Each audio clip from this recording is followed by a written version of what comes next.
Agora, muito importante, os direitos da personalidade, eles não obedecem hierarquia.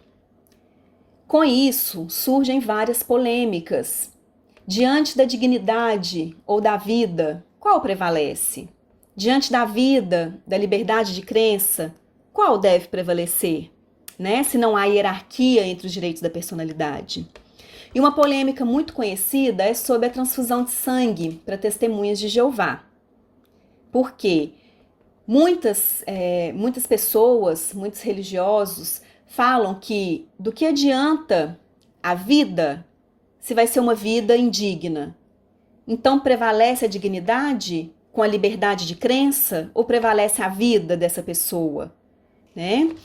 A doutrina majoritária e os tribunais, o que eles falam, né, a respeito dessa polêmica? Esse assunto ele foi amplamente discutido por vários e vários anos, ainda não é pacífico, tá? Então tem divergências, mas hoje a doutrina majoritária e os tribunais, eles preconizam que, se for menor, inconsciente ou iminente risco de morte, a transfusão prevalecerá. Nós temos um julgado no STJ, eu coloquei o número aí para vocês, do HC, onde vocês podem entrar e dar uma olhada, tá, nesse julgado, que fala sobre isso. Porém, se for maior e capaz, e não for emergência médica, prevalece a autonomia do paciente. Nós temos o enunciado 403 das Jornadas de Direito Civil, que reafirma exatamente isso.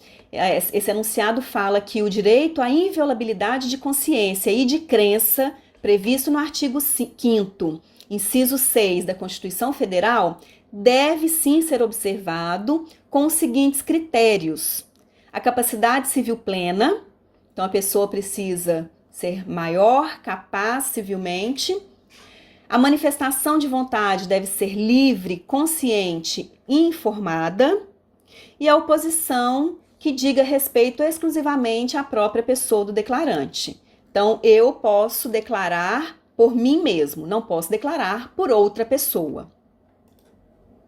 Em suma, a regra geral do atendimento ao paciente que recusa essa transfusão, se não tiver iminente risco de morte, a vontade do paciente vai prevalecer, observado esses critérios da capacidade, da vontade livre. Havendo iminente risco de morte, o médico deve tomar as providências necessárias para a manutenção da vida, tá? Essa é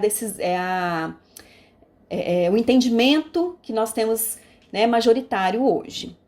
Com isso surge, eu queria fazer um parêntese e uma observação com vocês sobre as diretivas antecipadas de vontade. O que é isso? Não sei se vocês já ouviram falar. São os desejos manifestados pelo paciente acerca de tratamentos a que quer ou não ser submetido, especialmente quando incapacitado para se expressar. Essas diretivas derivam da autonomia privada do indivíduo, de forma livre e autônoma. É muito utilizada essas diretivas nos Estados Unidos. Aqui no Brasil, ela é pouco difundida, pouco utilizada e não é nem regulamentada por lei ainda, tá? Mas ela tem eficácia, pode ser feita em cartório de notas ou de forma particular, já que a gente tem um parecer do Conselho Federal de Medicina que afirma que apenas o registro em prontuário já é o suficiente. Então, o paciente deu entrada e fez algum registro no prontuário referente ao tratamento que ele quer ou não receber, já é o suficiente para ser acatado, tá? Então, é uma observação que eu queria fazer com vocês. É muito interessante, quem quiser se aprofundar, procurar algum artigo científico que fala sobre as diretivas antecipadas. É um tema muito novo, né? Justamente por não ter nem regulamentação. Então, é bem interessante da gente pesquisar e ir mais a fundo. Bem, pessoal, eu queria fazer essas observações, né, nos nossos estudos. A gente termina aqui sobre a pessoa natural, vimos tudo sobre a pessoa natural. Provavelmente faremos uma retomada dos principais pontos na próxima aula.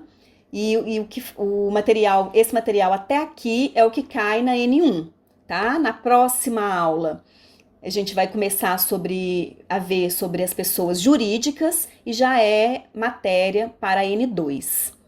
Obrigada.